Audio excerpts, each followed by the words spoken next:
Welcome back to the YouTube channel. Today we are interviewing Josh and we're going to talk about how to build out a summer offer. So what I want to discuss is, first of all, why you would change your offer for the summer, okay, and why that's important and why a lot of coaches don't do that and they just stick with the same thing year round. And then some key concepts of what to think about to put in your summer offer and why that's going to help you get more business. So first question, Josh. Why do people need to actually change their offer seasonally?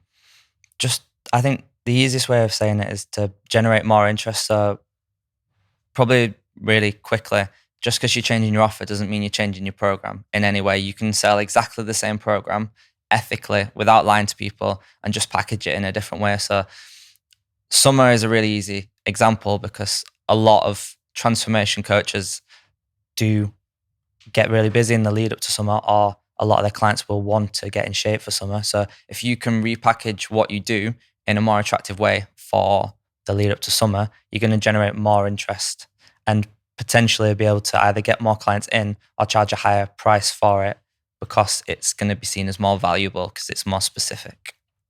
I think also like people get fatigued by offers as well. So like if you've got the same thing that's going out over and over and over and over again, people they get battered by it and they go a bit numb to it. It's like when, back in the day, people used to have it at like the end of every caption. They'd have, use code X for my supplements. By the way, if you want coaching, DM me the word and they'll just see it over and over and over again on every post. And eventually you kind of assume what it's going to be. So you stop reading it.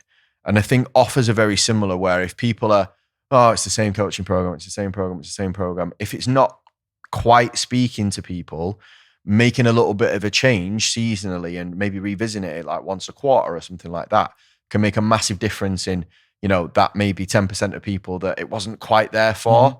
You make the tweaks and then it is, and then they sign up. Yeah. Or just using a different word that catches someone's eye that maybe you've never really spoken about your program or like the offer you have. So just giving it a name and creating it for summer.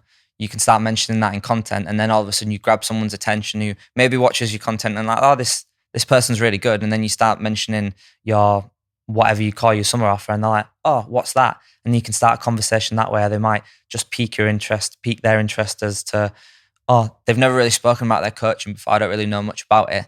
That is more relevant to me because I've got a holiday coming up in the instance of like a summer offer. Yeah. So what kind of things then would you think about doing with your summer offer to make it more appealing? First, I'd highlight the time period, really. Like you kind of want to be focusing on like 4 real things. So you want to be focusing on the result they're going to be getting, the time frame that they're going to be getting it in, why what you're doing now is going to be making it easier for them, and why it's going to be making sure this time they're successful. So a really easy way of repackaging your offer is just to put the time frame in it. So either call it summer, whatever your offer is, or your offer in 12 weeks, that kind of thing. And then you're giving it a time period as well. So a lot of times when you're trying to sell coaching to people don't just want to sign up for an extended period of time because you're essentially just saying, pay me until you get the result. Nobody wants to do that. Whereas if you're saying, pay me, well, you're not, but you're essentially saying, pay me to get this result in 12 weeks for this holiday you've got. And all of a sudden you can probably hear why that's a much more attractive offer than just, I'll help you lose 12 pounds. It's like, I will help you lose 12 pounds in 12 weeks. And you can still go out at the weekend with your mates after the football and drink beer. And already people, that's a really generic basic offer, but already people are going to be like, yes. Yeah, it's putting it helps to put a specific price on the result as well, rather than like, it's just my monthly online coaching program. Yeah. People are like, well, how long is it going to take? Like, how much am I going to have to pay? Yep. I'm not sure. Like, am I going to be ready in time for my holiday? That's what I'm really concerned about. If this is like just a monthly coaching thing, like, when am I going to get a result? And then the coach will be like, well, I don't know. Yeah. And then it would be like, well, no, because then I'm not buying the result. I'm buying a service, and then it's breaking it down into features and what they're willing to pay for those. So I think, that's a really big reason why a summer offer is useful. What other things do they maybe need to think about with like scarcity and bonuses? Like, give us some ideas about what they could put with that. So like you can create scarcity and urgency as well. So if you're talking about, again, just use 12 weeks as an example. If you're talking about it's a 12-week summer program, every single day they delay is one day less to achieve that result by when they want it. So if you're saying, oh, my 12-week challenge now opens for when school holidays start. So if you're wanting to be in the best shape of your life when you go on holiday with your kids, like act now. Every day that they don't act is one less day for them to achieve a result by the time they want it. So you're already creating urgency, and like just by putting a time frame on it, and you're creating a little bit of scarcity as well, because like it's quickly eating into the time that they can achieve that result. So then you can create a little bit of scarcity by being like, this is going to be one of my most in-depth offers yet. I'm going to work with you a level of support you've never seen before. And because of that, I can only take on 10 people and offer that level of support. And again, people will be like, oh, well, if it is a 12-week program, I know that needs to be intense. I know I'm going to need a lot of accountability. Yeah, I do want that. Then bonuses, you can just take out things that are already in your program and offer those as bonuses. Like if you could sell anything, any part of your program for an amount of money, like let's say you have created a resource where it's like easy restaurant options for mums and dads going out. If you could sell that as a pack for, I don't know, even 50 quid, you could be like, and I'm going to throw in my eating out guide so that when you're taking your kids out on the weekend, you're not going to stall your fat loss. And stack those bonuses on top. So they're all things that are going to contribute to them getting the result. And they're going to see the main offer that you've got and then all these bonuses, but you're not having to create anything else. You're just taking out elements that you know they're going to find useful and being like, you'll get this for free, you'll include this. And if you don't start now and you sign up now, you'll lose all these bonuses. Yeah. So that's something that, it doesn't mean that you need to really make it sound like a load of money, like they're getting a discount.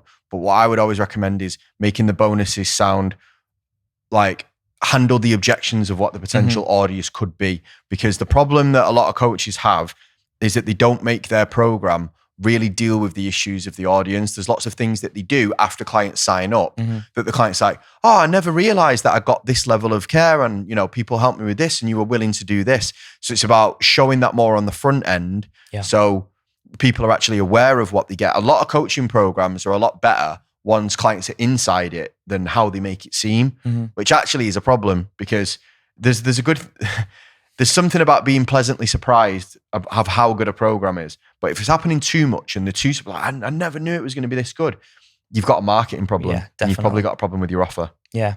And if someone's saying that to you, if you're getting a lot of clients saying, I never realized this, you need to look at what you're actually talking about in your offer, because if they're saying that repeatedly, that means that it's something that your audience and your clients value. And if you can just straight away talk about that, that's another way of either, like Steve says, extracting that from the offer, putting it as a bonus that they'll get by signing up, or just use that to talk about your offer and talk about it in a little bit of a different way to generate interest. Because online coaching, we all know how valuable it is, but you need to talk about the things that you do differently to create an attractive offer, which is kind of why we say when you're creating an offer, you only really want to be talking about two main things.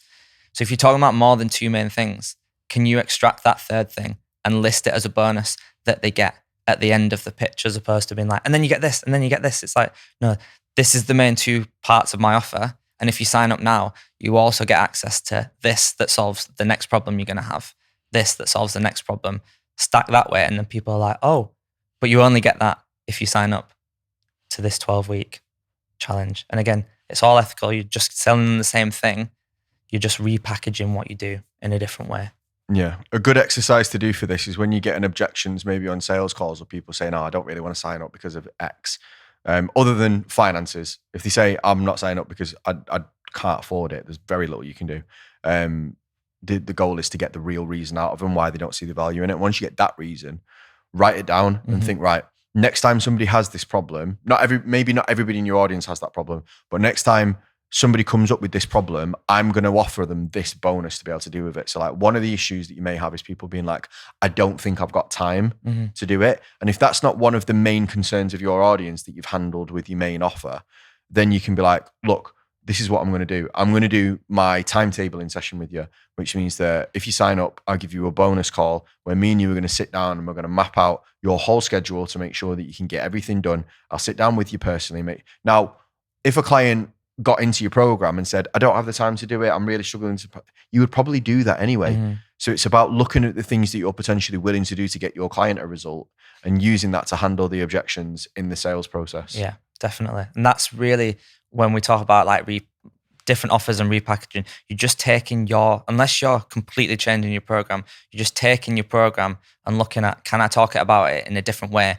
Are there elements of my program that I know people value that I'm just not talking about that I can then use as bonuses that I would already do for them, or that maybe it's like a one-time bonus that you genuinely, but if you're going to give a bonus, you have to deliver on it. Like if you're going to do like a local offer, like a local to your region, you say, I'll do your first 2 PT sessions as well. You have to deliver on that as well. So that's just something to be aware of with like how you can repackage your offer. Cool. So that is a bit of a crash course in how to set up a summer offer. Don't forget that we're going to do more of these, especially as we get towards summer, of how to set this up and how to get your program off the ground in the right way. So make sure you subscribe to the channel, hit the bell notification so you get notified when we do more videos, and we will see you next time.